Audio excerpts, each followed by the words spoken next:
Indus valley सभ्यता ने औपनिवेशिकता के मिथ को चुनौती दी, जिससे यह सिद्ध हुआ कि भारत में भी एक उन्नत संस्कृति का अस्तित्व था।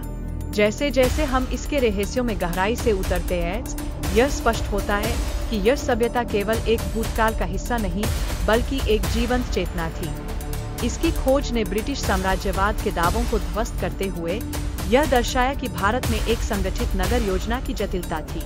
क्या यह जरूरी नहीं है कि हम इसे एक सांस्कृतिक पुनरुत्थान के रूप में देखें, एक ऐसा पुनरुत्थान जो हमारी पहचान को फिर से प्रकाशित कर सकता है?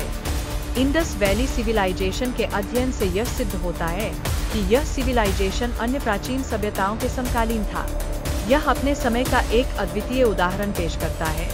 क्या हम अब भी इसकी अनदेखी करने की हिम्मत रख सकते हैं? ब्रिटिश साम्राज्यवाद ने भारतीय संस्कृति और इतिहास पर ध्यान देने में महत्वपूर्ण भूमिका निभाई थी। अलेक्जेंडर कनिंघम जैसे शोधकर्ताओं के प्रयासों ने इस पर रिसर्च को बढ़ावा दिया।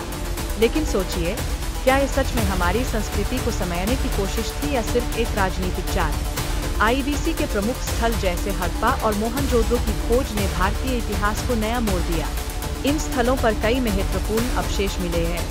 क्या ये अवशेष हमें उस अद्भुत सभ्यता की कहानियां सुनाने के लिए तैयार है? इसके अर्थ समझने के लिए हमें गहराई में उतरना होगा। आईवीसी को विभिन्न कालों में वर्गीकृत किया गया है, जैसे हड़प्पा और मैच्योर हड़प्पन। यह वर्गीकरण सिविलाइजेशन के विकास को दर्शाता है। क्या हम इस वर्गीकरण के माध्यम से उनकी सोच और समाज की जटिलताएं समझ सकते हैं?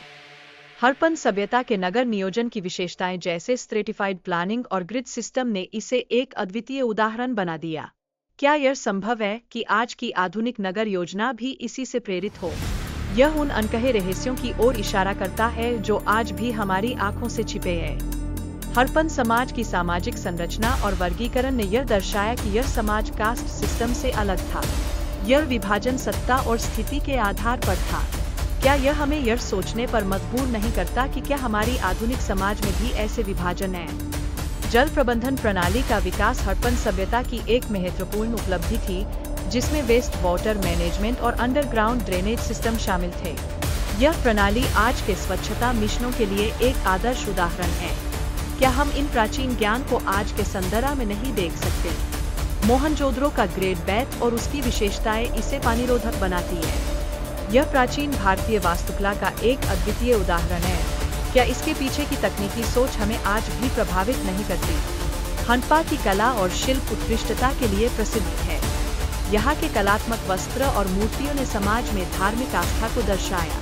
क्या यह कला हमें आज भी अपने भीतर की गहराई को समझने में मदद नहीं करती? ब्रह्मा और नटराज जैसे प्रसिद्ध शिल्पकारों ने अद्वितीय कलाकृतियां बनाई। इनकी तकनीक और गुणवत्ता आज भी अद्भुत मानी जाती है। क्या यह विचारणीय नहीं है कि क्या हम उनके द्वारा स्थापित मानकों को आज भी प्राप्त कर सकते हैं? यहाँ की कारीगरी में टेराकोटा और कांस्य जैसे सामग्री का उपयोग होता था, जो उनके क्राफ्टिंग स्किल्स को दर्शाता है। यह हमें बताता है कि कला केवल दिखने की चीज नहीं, बल्कि एक भावनात्मक और सांस्कृतिक संवाद का माध्यम भी है।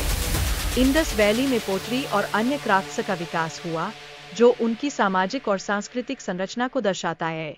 क्या यह समझना संभव है कि इन उत्पादों के पीछे की कहानियां हमें हमारी पहचान से जोड़ती है? टाउन प्लानिंग और आर्किटेक्चर के माध्यम से हम उस समय की जीवन शैली और व्यवस्था के बारे में जान सकते हैं। क्या हम उस समय की सभ्यता की धड़कन को आज सुन सकते हैं, जो अभी भी हमारे चारों ओर अनकही है?